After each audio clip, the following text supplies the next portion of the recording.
Bonsoir et bienvenue à tous. Nous sommes à moins d'une demi-heure de l'élection présidentielle 2027.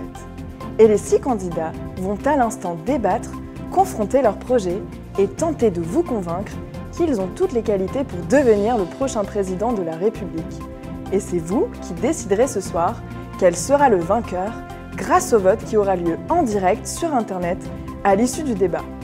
Nous accueillons donc Pierre-Marie Sénéchal, Mona Starhawk, Gérald Philippe, Petra Sundberg, Cédric Villano et Camille DGR. Alors, un mot concernant les règles de ce débat. L'ordre des prises de parole a été tiré au sort et vous aurez 5 minutes pour convaincre les Français. Vous pourrez également utiliser un objet pour illustrer vos propos au moment de votre choix. 3 grands thèmes vont être abordés ce soir. Celui des pénuries alimentaires et énergétiques, celui de la sécurité intérieure et enfin, celui de la place de la France dans le monde. Et sans plus attendre, commençons avec une question simple et ô combien essentielle. Quel président voulez-vous être ? Vous avez environ 1 minute pour vous exprimer, Monsieur Sénéchal. Le tirage au sort vous est désigné pour commencer. Mes chers compatriotes, je souhaite être le président de ce beau pays qui s'appelle la France. Mais pour de vrai, comme ce bon camembert français. Je ne souhaite ni diriger une région de l'Europe, ni être le VRP de je ne sais quelle multinationale. Je veux être le garant de notre indépendance nationale et de l'intégrité de notre territoire. Avec toute l'équipe de mon mouvement, l'ADN, l'avenir durable national, nous allons rétablir l'ordre, rétablir nos frontières et redonner à nos citoyens la fierté d'être français. Nous allons défendre nos valeurs, nos traditions et nous réarmer pour lutter face au communautarisme religieux et au fondamentalisme écologique. Ne l'oublions pas, la France est une immense nation. Et si nous sommes tombés si bas, c'est uniquement à cause des amateurs de la République en marche qui nous malmènent depuis 10 ans. Mais nous pouvons à présent nous reprendre en main et redresser notre pays grâce au principe simple de la préférence nationale. Plus que jamais, nous n'avons plus les moyens d'accueillir toute la misère du monde. Retrouvons notre grandeur, retrouvons notre destin et disons-le haut et fort, les Français d'abord. Très bien, merci. Et vous, Mona Starhawk, quel chef d'État comptez-vous être ? Eh bien, j'aspire à être la présidente des femmes et gouverner avec une équipe 100% féminine. Nous avons bien vu que pendant la crise du Covid, dans tous les pays où les femmes étaient au pouvoir, la situation était beaucoup mieux gérée. Ce sont également des femmes qui étaient en majorité en première ligne et qui ont permis à ce pays de tenir. Pourtant, si la situation est aussi grave, c'est à cause des hommes et de leur rapport de domination à la nature. C'est à cause d'eux que depuis trop longtemps, notre agriculture viole la terre et torture les animaux. Nous devons cesser de nous considérer comme les maîtres du monde, car notre mode de vie est devenu un cancer pour la planète. Mais une planète qui aujourd'hui se venge et reprend ses droits. La grande pandémie nous l'a bien rappelé. Nous ne sommes que des animaux parmi d'autres, et nous devons partager cette planète avec chacune des espèces qui ont tout autant le droit que nous de vivre. Nous devons nous déconnecter du virtuel et nous relier à Gaïa, notre terre-mère. Et pour cela, nous devons suivre les énergies féminines, seules capables de transformer notre culture prédatrice en une culture régénératrice. Entendu. Et maintenant, c'est à vous, Gérald Philippe. Quel président voulez-vous être ? Français, Françaises, bonsoir. Depuis maintenant 10 ans au pouvoir, mon parti a su faire ses preuves.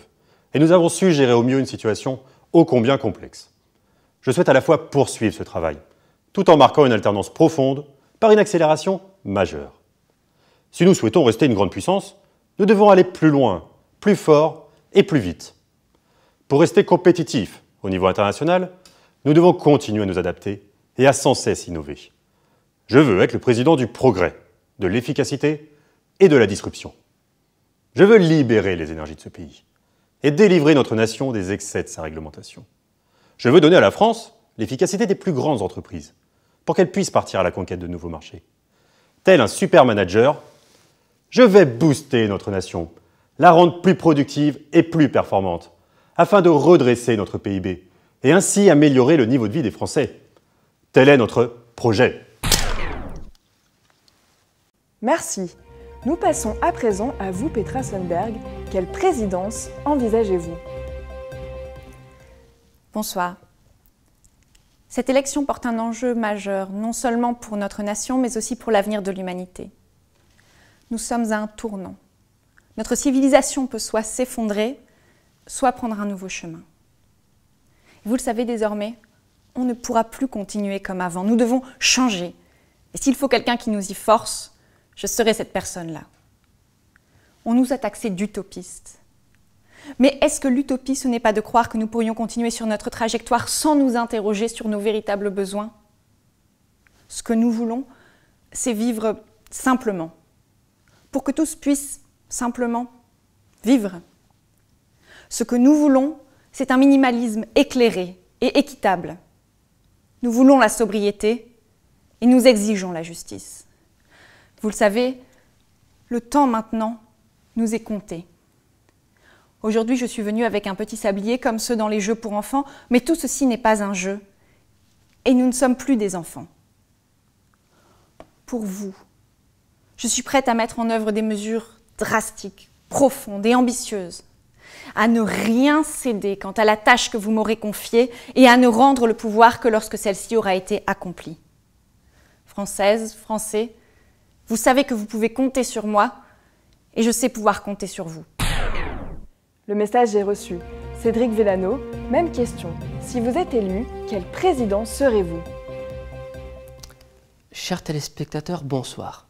Si je vous parle ce soir, c'est grâce à notre technologie, à ce micro, à cette caméra et vos téléviseurs.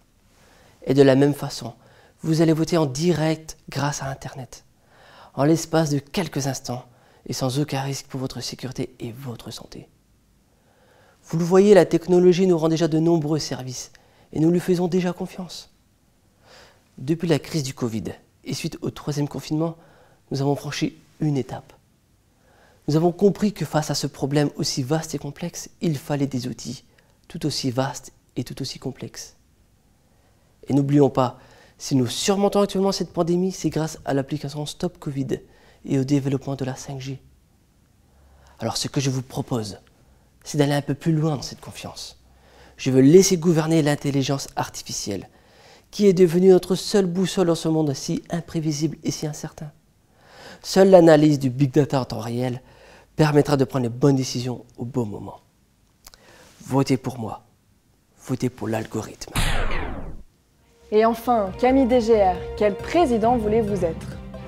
Bonjour à toutes et à tous. Dans notre mouvement, le rôle que je tiens n'a que peu d'importance. Comme vous le savez, nous sommes surtout connus pour avoir fait partie de groupes d'action directe d'écologie radicale dans les années 2020, où notre démarche consistait principalement à saboter des sociétés qui se rendaient coupables d'écocide. Mon nom est Camille, comme tous les autres militants du mouvement que je représente, à savoir la Résistance Émeraude. Je ne suis pas du tout en phase avec les délires technophiles de l'interlocuteur précédent. Nous voulons être le gouvernement de la résilience. L'effondrement est déjà là et il faut l'accueillir. Il est trop tard pour se serrer la ceinture avec des mesures drastiques qui, de toute façon, ne changeront pas le cours des choses. Il faut donc rassembler toutes les énergies dont nous disposons pour nous préparer au prochain choc.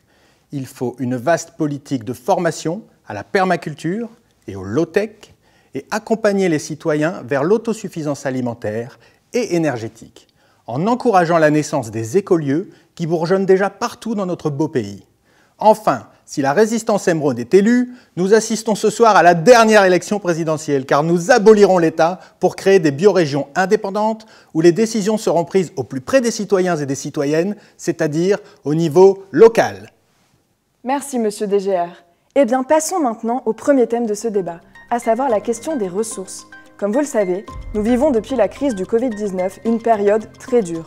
Et notre système de santé est toujours débordé par l'ampleur du nombre de malades.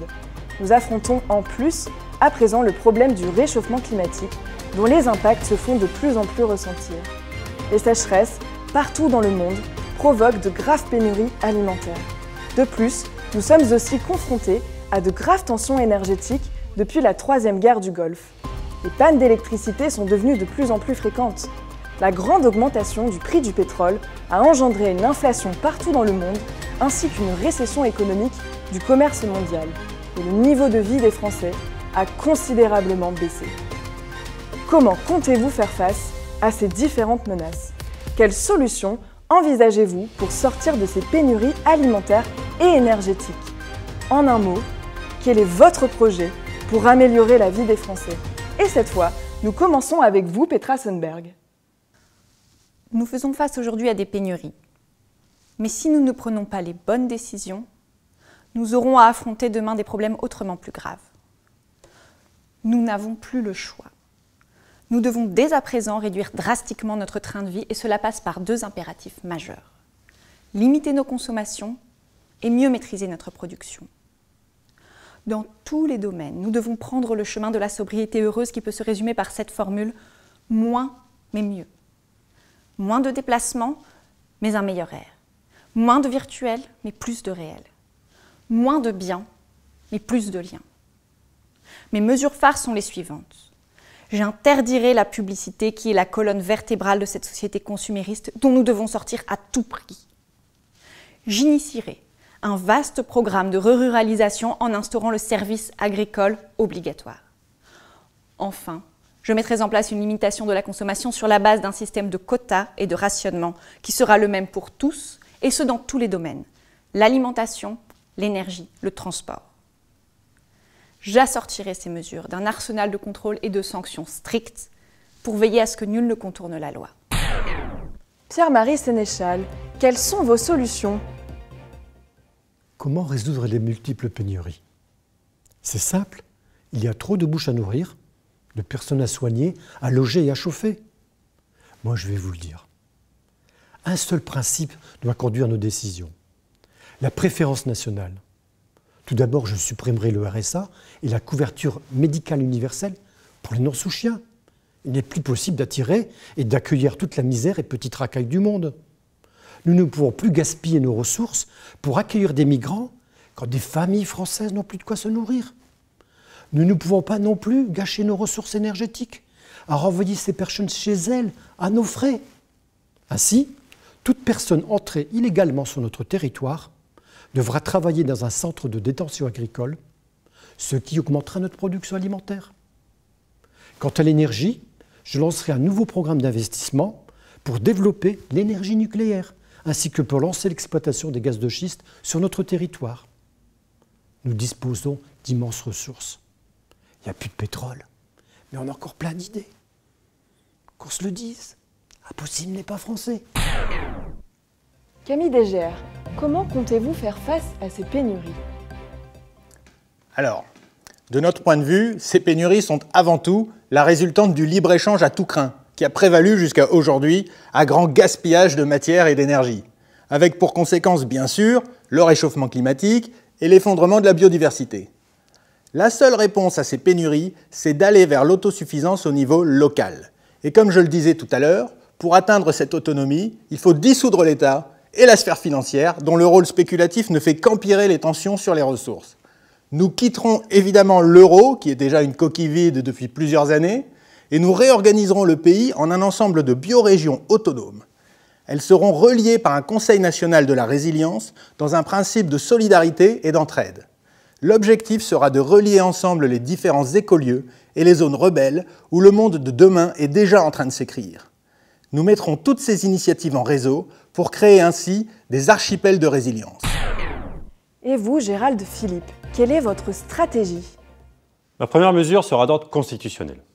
En effet, notre Constitution a besoin d'une bonne mise à jour. Imaginez-vous pouvoir gouverner la France sous Windows 1956 ? Je ne le pense pas. Pour gagner en efficacité et aussi réduire les frais de fonctionnement de l'État, je supprimerai le Sénat, ainsi que le Conseil constitutionnel, et je diminuerai de moitié le nombre de députés. En ce qui concerne l'alimentation, nous n'aurons malheureusement pas d'autre choix que d'imposer un rationnement alimentaire. Un panier par semaine à récupérer par famille. La taille et la qualité de ces paniers seront proportionnelles au nombre de travailleurs par foyer, ainsi qu'à leur productivité. Nous fournirons des calories à ceux qui en dépensent le plus. De la même façon, l'énergie sera elle aussi rationnée et fournie en priorité aux foyers composés de télétravailleurs. Et enfin, pour le domaine de la santé, nous allons devoir faire des choix difficiles, car nous ne sommes plus en mesure de soigner l'ensemble de la population. Je pense qu'il faut donc donner la priorité à la santé de nos concitoyens les plus performants et les plus utiles à la nation, à savoir les personnes disposant d'un travail, et ensuite les personnes les plus jeunes et les plus diplômées.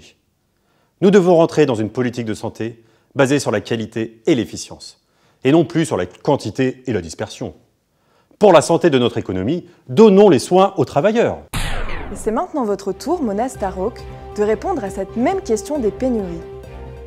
Comment comptez-vous faire? Pour résoudre ces problèmes, il faut avant tout redonner le pouvoir aux femmes. Il se trouve que nous partageons près de 99% de gènes avec les bonobos. Et ces êtres ont tout à fait compris à qui donner les rênes du pouvoir. Chez eux, les femelles dominent les mâles et contrôlent les ressources. Et ceux-ci doivent les servir afin d'obtenir ce qu'ils désirent. Donc avant tout, dans tous les domaines, la priorité sera donnée aux femmes et aux enfants. Les hommes seront quant à eux rationnés et auront juste la quantité de calories nécessaires pour effectuer les travaux manuels. L'alimentation sera produite localement selon les principes permaculturels, afin de répartir équitablement les ressources nécessaires aux plantes et aux êtres.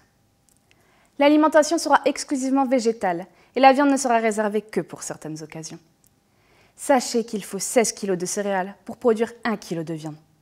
Si simplement nous mangions les céréales directement en laissant nos animaux tranquilles, nous pourrions facilement résoudre les problèmes de pénurie alimentaire. En ce qui concerne l'énergie, les hommes seront privés des dépenses d'énergie dites de plaisir ou de confort. Et enfin, par rapport aux soins, seules les femmes pourront bénéficier des opérations d'urgence. Par ailleurs, nous légaliserons le cannabis et nous nous orienterons vers une santé de la prévention basée sur la phytothérapie. Et c'est à vous, Cédric Villano, de conclure ce deuxième tour de parole. Quelle solution envisagez-vous? Comme je le disais tout à l'heure, l'analyse en temps réel des données du Big Data par l'intelligence artificielle nous permettra d'apporter la meilleure réponse face à cette situation. Et ainsi pour permettre aux machines d'optimiser la gestion des stocks et des approvisionnements. Il faudra donner plus d'informations sur nos habitudes de consommation. Il ne s'agit pas de permettre aux machines de nous surveiller, mais au contraire, les inviter à veiller sur nous, comme une mère veille sur ses enfants. Et ainsi, nous supprimerons l'argent liquide, qui ne laisse pas de traces numériques des échanges, et qui est dangereux pour la santé car porteur de virus. Et de la même façon, une montre connectée sera offerte à chaque Français pour permettre l'analyse en temps réel des données de santé et permettront de mettre en place la meilleure prévention possible. De plus, l'analyse de l'ADN des patients nous permettra de déterminer la pertinence des soins et nous pourrons ainsi soigner en priorité les malades pour lesquels les soins seront réellement utiles et prolongeront de façon conséquente leur espérance de vie. Et enfin, pour faire face aux dangereuses pénuries énergétiques, nous réquisitionnerons les chômeurs et les personnes touchant le RSA pour les faire pédaler dans de nouvelles centrales mécaniques équipées de vélos générateurs d'électricité. Ces manques de ressources impliquent une insécurité de plus en plus oppressante. Les Français constatent davantage de vols, de violences. Il est maintenant fréquent d'assister à des scènes de pillage. Les magasins ont dû renforcer leur sécurité et cela s'est répercuté sur les prix. Par ailleurs, nous assistons également à de nouvelles formes d'action directe. Des unités de production ont été sabotées. De nouvelles ZAD et de nouveaux squats ont émergé partout en France. Et ces groupes locaux font sécession et refusent de payer leurs impôts. Face à l'ampleur de ces phénomènes, la police est souvent dépassée. On me signale à l'oreillette qu'étant donné le grand nombre de téléspectateurs qui suivent actuellement le débat et du grand nombre de climatiseurs en service dû à la canicule actuelle, nous connaissons un pic de consommation qui engendre des perturbations sur le réseau électrique. On demande donc à chaque Français de rester avec nous, mais de restreindre leur usage d'appareils électriques au strict minimum, afin que les élections ne soient pas perturbées. Merci d'avance. Nous parlions donc du second thème de ce débat, la grande augmentation de l'insécurité intérieure. Que proposez-vous pour protéger les Français, pour rétablir l'ordre public et assurer une plus grande justice? Et le sort vous a désigné Camille Desgères pour commencer. Allez-y. Écoutez, par rapport à cette question très précise, ma réponse est extrêmement claire et simple, et elle est à la base du fondement de notre parti. Nous instaurerons, dès notre prise de pouvoir, la fin de la propriété privée, et l'ensemble des ressources seront reversées à la collectivité. Si vous assurez à chacun d'entre nous des conditions de vie dignes et égalitaires, ces problèmes d'insécurité et de pillage disparaîtront tout naturellement. les activités économiques qui sont bénéfiques aux humains et à la biosphère seront partagées sur le modèle des communs. Les autres activités seront interrompues. Ainsi, chaque famille ou individu se verra attribuer un habitat, éventuellement une part de la société dans laquelle il ou elle travaille, mais surtout une parcelle de terre à cultiver. Ensuite, concernant les ZAD que vous évoquiez, elles ne naissent pas sans raison. Elles sont avant tout des zones d'expérimentation. La sobriété énergétique y est par exemple une valeur phare.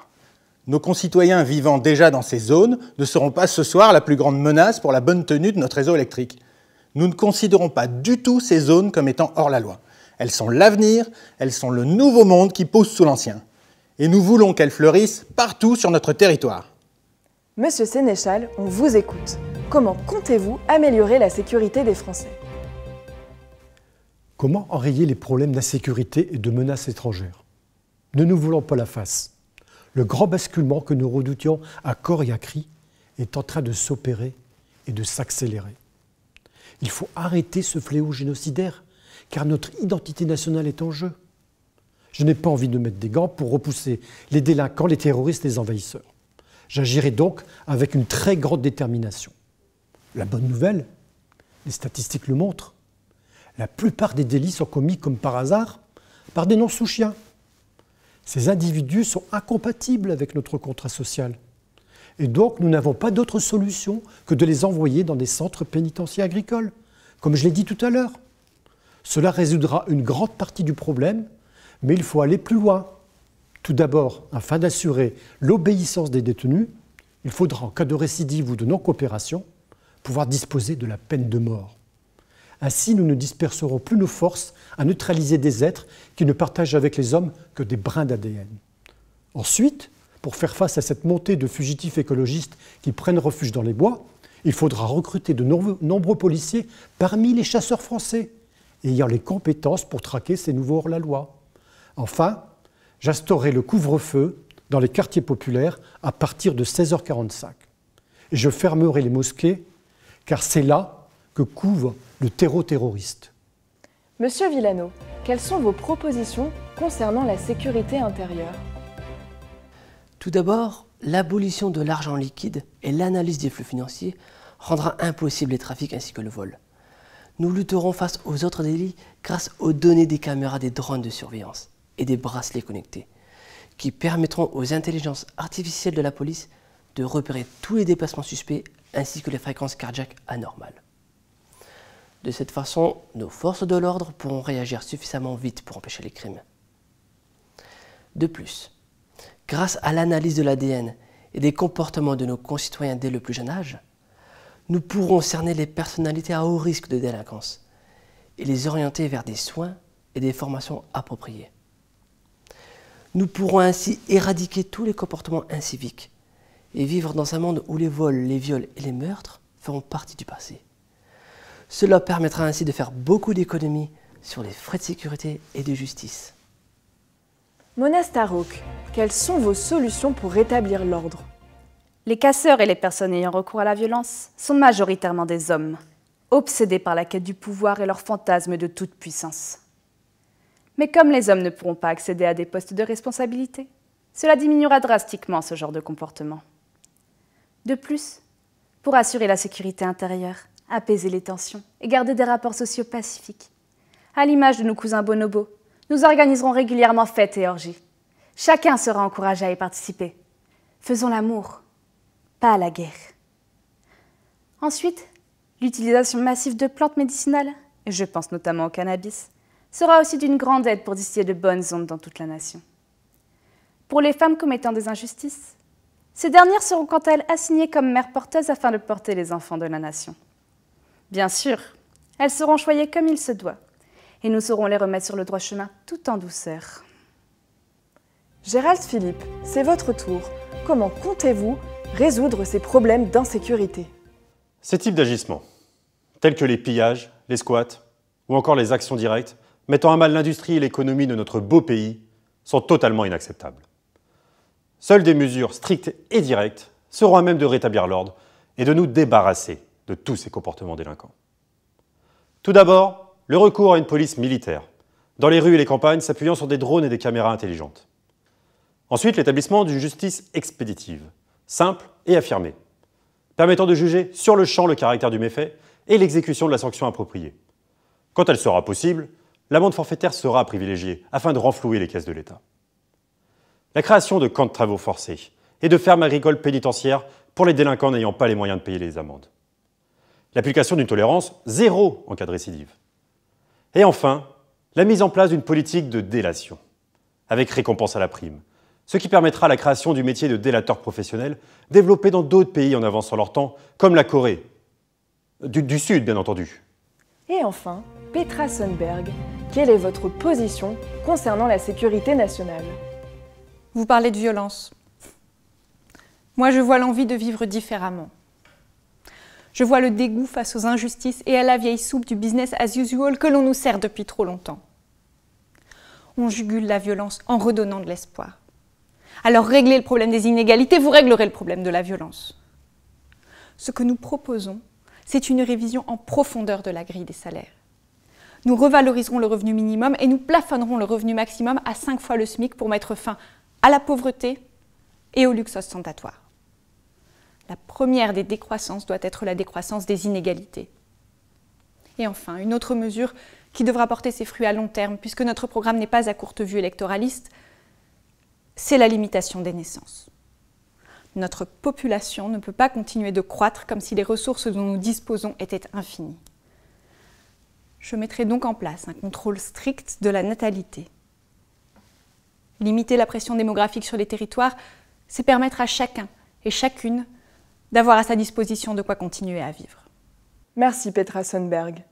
En outre, au-delà des désordres intérieurs, l'instabilité géopolitique est croissante. Les États occidentaux font face à une recrudescence de migrants climatiques qui frôlent actuellement les 3 milliards d'individus. La Chine menace d'envahir le monde. Les États-Unis rétorquent une possible utilisation de l'arme nucléaire. L'Union européenne est au point mort et menace de s'effondrer. Quelle est votre vision de la France dans le monde et quelle politique internationale envisagez-vous? Cédric Villano, c'est à vous, il vous reste un peu moins d'1 minute pour vous exprimer. Afin de veiller sur nos frontières et d'empêcher toute intrusion étrangère illégale dans notre pays, nous mettrons en place un immense système de vidéoprotection par drone. Les rares migrants qui s'y aventureront seront capturés et alimenteront nos centrales de vélos générateurs d'électricité. L'immigration restante sera donc une immigration uniquement légale et contrôlée. Nous ferons entrer sur notre territoire uniquement les touristes, les talents étrangers et la main-d'œuvre saisonnière pour le travail des champs. Par ailleurs, pour rester dans la course internationale en intelligence artificielle, nous devons travailler au niveau européen afin de rivaliser avec les Américains et les Chinois qui sont déjà en avance sur nous. La guerre de demain sera une guerre de l'intelligence. Et c'est seulement en technologie égale que nous pourrons ensuite tisser des liens de coopération afin d'ériger une nouvelle gouvernance mondiale de la planète Terre. Mona Starhawk, dernier tour de parole, il vous reste un peu plus d'1 minute, on vous écoute. Concernant l'immigration, il faut reconnaître qu'il s'agit majoritairement d'une immigration masculine. Généralement, les femmes restent au pays pour s'occuper des enfants, et ce sont les hommes qui viennent ici en Occident tenter leur chance pour leur envoyer de l'argent. Donc si nous voulons accomplir notre révolution féministe, nous ne pouvons pas accueillir ces hommes qui sont issus de sociétés patriarcales où relations et désirs sont prohibés et qui auront tendance à reproduire ces schémas sur notre territoire. Par ailleurs, pour empêcher les tentatives guerrières des chefs de pouvoir en manque de virilité, nous allons encourager l'internationale féministe et inviter les femmes du monde entier à reprendre les rênes du pouvoir.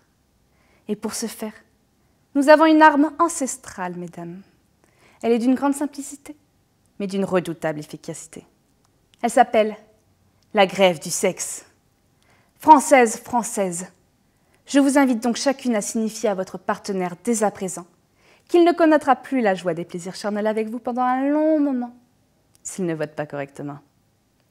Et si je suis élue, j'offrirai à chaque citoyenne un vibromasseur Made in France afin que vous puissiez prolonger ces menaces sans pour autant trop souffrir de frustration.